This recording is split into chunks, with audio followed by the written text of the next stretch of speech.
Living in Kansas, I'm no stranger to the state's history of native tribes. I was always interested in native culture ever since I was a kid, and whenever I had free time, I used to go to the library and read about the history of the state. My granddad moved to Wichita, Kansas when he was 16. Although he was born in New Jersey and had an Irish heritage, he wanted to be somewhere calmer. Somewhere where he could live peacefully and start a new life. Granddad ended up studying history and became a teacher at Wichita State University for many years. I guess I got my love in history thanks to him, because, well, it certainly skipped a generation because Mom was never interested in any of that. My family had it difficult, though. Grandma died when Mom was a teenager, and soon after that, Mom got pregnant. She decided to have me as a single mom, and since day one, it was always my mom, Granddad, and me. Luckily, due to Granddad's job at the time, Mom didn't have to quit on her dreams just because she had me at 18 years old. And after I was 2 years old, she was able to go to the university and also work part-time. And the three of us had only each other, but we were very, very happy. When I was 6, Granddad retired, which probably was the best thing that could have happened to me. He started looking after me, taking me and picking me up from school, helping me with homework and cooking for me, just teaching me things and telling me stories, and even taking me out to explore. He made every afternoon interesting. And since he was a history teacher for over 27 years, he was a great storyteller. And one of the things we enjoyed doing was exploring through the city, particularly those places where natives once lived.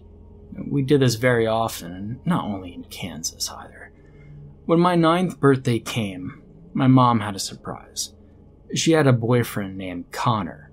He was a nice man, and I was very happy for her. We started spending time with Connor, and it was great. However, things had a sudden turn when Mom and Connor got married. It's not that I wasn't ready to have another person in my life, and it wasn't that I was jealous of anything. The problem was that our lifestyles, particularly mine and Granddad's, changed a lot. Mom and I moved to a new house with Connor, which meant that we didn't live with Granddad anymore. Therefore, I didn't get to spend as much time with him as I liked. I mean, I still got to see him, but I wanted to spend as much time with my grandfather as I could. And the problem was, since that our houses were far away from each other, Mom didn't let me go on my own to Granddad's house. I mean, unless her, Connor, or my babysitter, who sometimes looked after me, could take me there. At the beginning, it was just easier since Granddad could just pick me up and take me to his house or just come and visit more often. But after my 11th birthday, he was no longer allowed to drive due to a heart condition. So, I could only see him maybe once or twice a week. And because of this, I started acting rebelliously towards Connor and Mom. I would escape the house as often as I could, not to go out with friends or anything. I would just go to the library, museums, or skip over to my Granddad's. Now, this behavior upset Mom and Connor a lot. They didn't mind me seeing Granddad, but the fact that I left the house without permission and wandered the streets on my own, well, that upset them. And at first, they would just often argue with me, punish me. However, with time, they came out with a different approach. They wanted to spend some extra quality time with me, and often they would ask Granddad for advice on what activities to do with me. And one day, my grandfather suggested for me, my mom, and Connor to go camping at Lake Lawtonka. It was my first time going there, so I was pretty excited. We arrived at the lake on a Saturday afternoon. The place was nice and the weather was great, so we decided to walk around for a little bit. And after that, we put up the tent, went fishing, listened to music, ate, and other fun things. Mom didn't seem too happy to be there. She spent most of the time in the tent, and whenever she walked out, she just stared into nothing, as if she was lost. But I'm not surprised. She was never an outdoorsy type of person, and, well, I think that was even the first time Mom came with us camping. And apart from that, everything was normal. When nighttime rolled around, it was time to go to bed. However, I couldn't sleep. I don't know why, but I had this weird sensation. I felt suffocated inside the tent, and I just wanted to get out. I tried waking my mother up, but she kept sleeping, so I tried to wake Connor up, and it worked. I asked him if it was okay for me to sit outside where we had a bonfire earlier and look at the stars, and I let him know I was having a hard time sleeping. And he was so sleepy, he just agreed and kind of shooed me out. And I sat outside the tent. It was dark, so I had a flashlight with me, and I started pointing it in different directions just to see what there was around, when all of a sudden, I saw a light coming from the distance. And immediately, I felt curious and actually slightly scared. We were the only ones camping there that weekend, or so we knew, and the light seemed as that of a bonfire, and so I wanted to see if more people had arrived. And I slowly walked towards the light. It was so bright and clear, it wasn't necessary to use my flashlight. The closer I got to the light, the more I could hear some voices calling my name. Dale, they chanted. And when I heard that, even if I thought it was weird, I ran towards the light, and once I got there they were, a group of people. They looked to be Native American. They were all sat around a bonfire looking at me, but something was very peculiar about them. Their clothes looked older, as the clothes Native Americans used to wear a long time ago. I was frozen for a few minutes, but then a man started walking towards me. Unfortunately, as he was almost in front of my face, my mom showed up. "What are you doing here, so far away from our tent? You promised Connor that you'd stay nearby," she said. However, it was not my mom's sudden appearance that frightened me. It was the disappearance of all these people and the bonfire. The moment I heard Mom, I turned my head to see her. It took me a second to turn my head back towards the people, but they were no longer there. Everything was dark and not a soul could be seen. I could hear Mom arguing, but that wasn't important to me. I started to look around, pointing with my flashlight. "What are you looking for?" my mom asked me. "The people, the natives," I answered as I searched for them everywhere. "Didn't you see them? They were just here, Mom. I swear, they were here. They were calling to me and they had a bonfire," I told her as she just stood there quietly. Mom, of course, didn't believe me and told me to go back to the tent. And once in the tent, I explained to her and Connor what had just happened, but the two of them didn't believe a single word that I said. "You must still be asleep," they said, but I knew what I had seen. Now, for the rest of the night, I couldn't sleep. I kept thinking about what I saw. I swear it was not a dream. I was wide awake. But what was it then? I never believed in ghosts before, but that seemed to be the case. Was it a ghost or was I hallucinating? I just did not know. And I wasn't the only one who had a hard time that night. I noticed Mom moved around the whole night. And the next day we went back home early in the morning. And I wanted to stay a bit longer so that I could search for the people that I saw yesterday, but they wouldn't let me. When we got back to the city, I begged Mom and Connor to take me to see my granddad. They agreed. And once at Granddad's, we told him everything about the trip. Well, Connor told him. I didn't get any chance. I did want to tell him about what I saw, but not in front of Mom and Connor.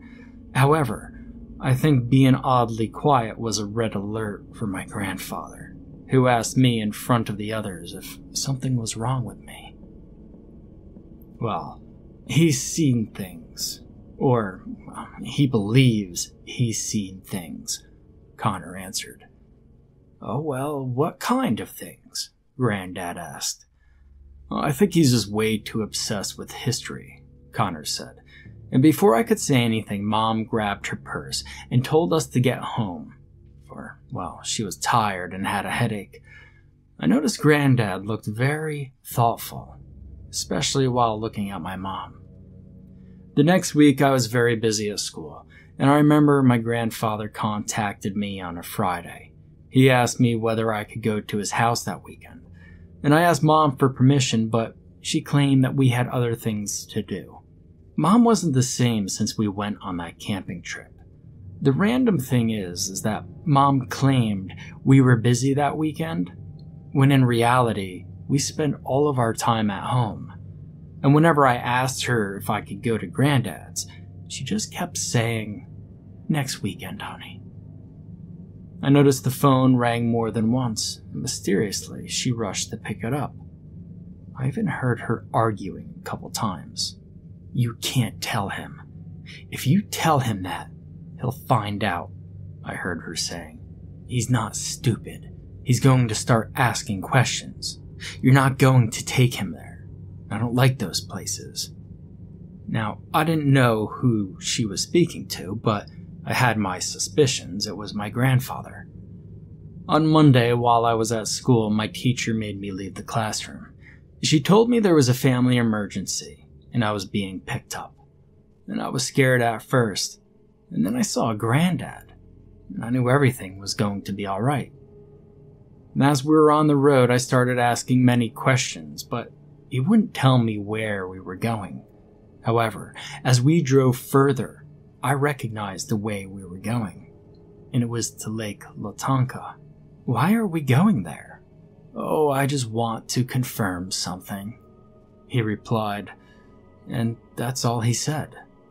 When we got to the place, everything was okay, but the more we walked towards the lake, the dizzier I felt.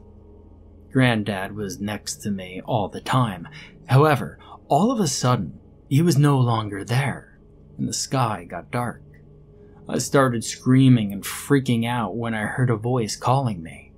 It was the same native man who tried to approach me last time. And at first, I was scared of the man.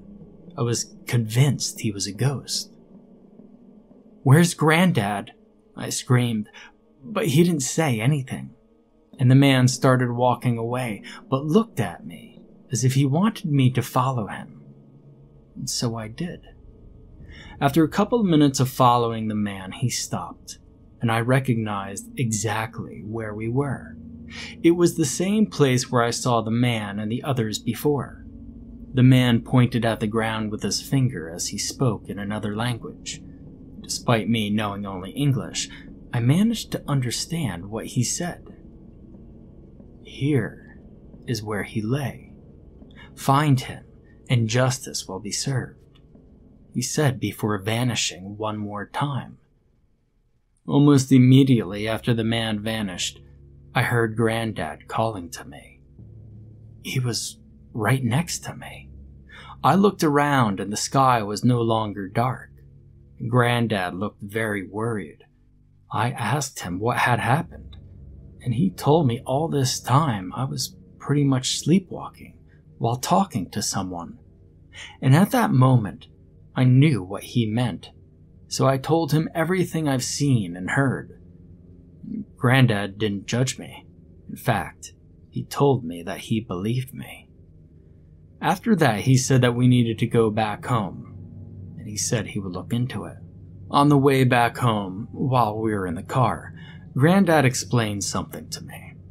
Apparently there's this belief that if you have native blood, you can communicate with your ancestors. And in most cases, you don't choose when and where. They are the ones that decide to talk to you. And when they do, it's to let us know something important. And in most cases, when something is unfinished. I was very surprised. But we don't have native roots, we're Irish, I told Granddad. And he simply answered, well, our side, right? Without saying it, he basically implied that my dad could have had Native heritage. When we got back, my grandfather took me to my house and we waited for my mom. She was surprised when she saw him. She told me to go to my room, and she and my grandfather had a discussion. I don't know how the discussion ended, but when I got out of the room, my granddad wasn't there anymore. I started asking Mom questions about Dad until after a few minutes she told me the truth. She didn't know much about my father. He was a guy that she dated a couple of times. He was older than her and was Native American. One day, Dad said he was going out for the weekend with some of his college friends. He said he was going camping somewhere in Oklahoma, but he didn't say exactly where. However, after that weekend, he never contacted my mom again. At the beginning, she thought he was trying to avoid her, but soon she found out through the news and posters that he was in fact missing. Dad was never found, and his disappearance remained a mystery. Everything was just a big shock for me. I was so angry at my mother, so for the rest of the night I just kind of hid in my room. The next day I was awoken by my mother. She looked very anxious and was basically pushing me off the bed. "You have to see this. Come on," she said, and we rushed downstairs. The TV was on, and on the news, a very familiar place. It was the lake. Apparently, police had gotten a tip about the case of a man called Towey. And thanks to the tip, police had decided to do some digging and found a corpse of a man. And at that moment, it was obvious. That man was my dad. Mom and I looked at each other and started crying. And later on that day, we heard more news about the case. Apparently, they had found enough evidence to identify the killers, who were in fact the initial suspects, but hadn't been prosecuted due to basically not having enough substantial evidence. Dad was murdered by a couple of his friends, but no one knows why. One of them was arrested, and the other one had died of a heart attack about 5 years ago. My granddad visited us in the afternoon, and Mom apologized to him and everything was fine. Granddad told us he was the one who informed the police about the tip, but didn't tell us how. And that day, I understood that I had a power. The power to help, the power to find out the truth no matter how bitter it is. Unfortunately, that time was the only time I managed to be contacted by the spirit of my ancestors. And sadly, even if I want to know more, we don't get to choose when and where they'll contact us. It's all up to them.